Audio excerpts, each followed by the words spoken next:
Hi guys, আসসালামু আলাইকুম।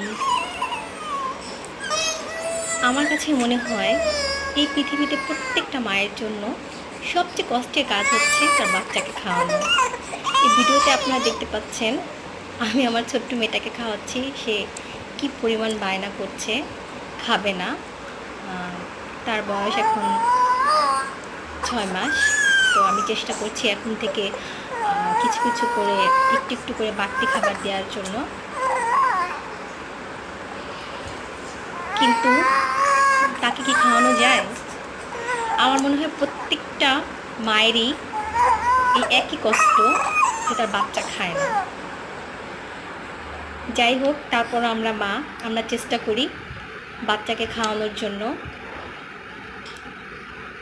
তো আমার এই ভিডিওটা যদি আপনাদের ভালো লাগে, লাইক কমেন্ট শেয়ার দিয়ে পাশে থাকবেন।